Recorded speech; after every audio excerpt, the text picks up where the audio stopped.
what's up mga kalamon at kapatay gutom? Samahan nyo nga akong i-voice over itong aking video kanina. Ako dyan sa Commonwealth dahil kikitain ko yung mag-uuwi sa aming probinsya. Nga dyan daw sa Sandigan.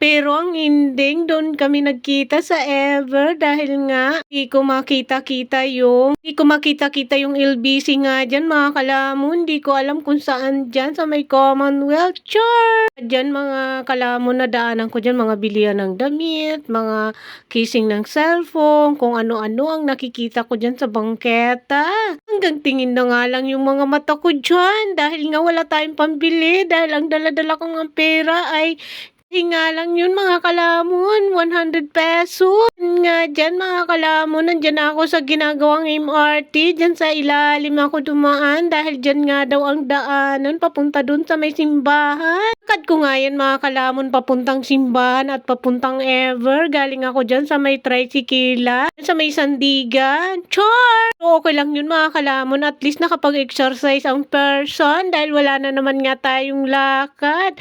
Dahil wala na nga tayong ginawa kundi lumamon ng lumamon. Char! Pasensyahan nyo na nga yung video ko dito mga kalamon dahil malikot nga dahil hawak-hawak ko yung cellphone ko dyan dahil baka mahablot sa atin. Mga kalamon, nadaanan ko dyan yung nagtitinda ng kwek-kwek at prinitong pusit. So ayan nga guys, nandyan na nga daw ako sa may nga yan guys ng ng kuryente. Utal-utal na naman nga ang person.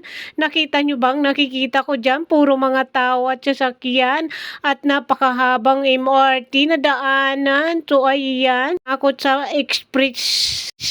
Hindi ko alam, bulol nga ang person, kaya pagpasensyahan nyo na nga ako dito. Hindi ko na nga tinuloy kung anong sinabi ko dyan. Char! Napilipit ang dila ko pag mag-pronounce ng salitang yon, kaya okay lang. Nandito na nga ako guys sa Jollibee.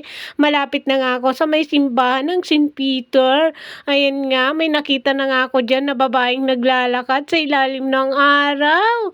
Napaka-araw nga. Akala mo naman naglalakad siya sa buwan.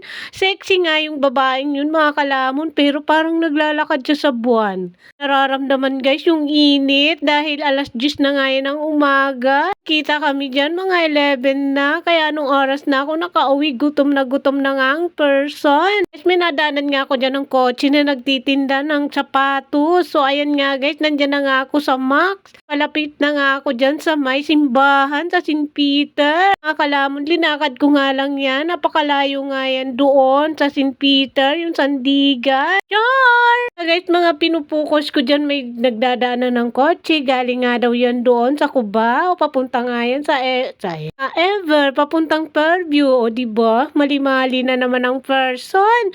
Pagpasensyahan nyo na nga ito mga kalamon, wala lang kasi akong may bigay sa inyong content. Ito lang, sabi ko, dadalhin ko kayo kung saan ako pupunta kanina.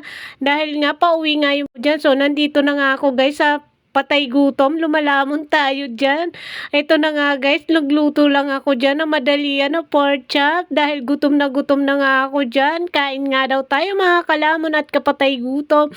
Madam people, let's eat! Lamon time! Patay gutom na nga ang video natin for today dahil gutom na gutom ang person. Pagpasensyahan nyo na nga ako dyan dahil gutom na talaga ako mga kalamon. Kaya wala na akong ginawa dito, lumamon.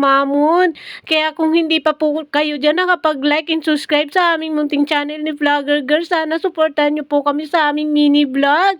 Mayroon po kaming YouTube channel, Facebook and TikTok. Sana po supportahan nyo po kami dyan mga kalamon at kapatay gutom, madam people. Guys, wala na nga akong ginawa dyan kundi kumain dahil gutom na tayo. Maraming salamat nga daw mga kalamon. Hanggang dito na nga lang daw ang aking vlog. Thank you very much and bye-bye. I love you all and love you. Bye-bye.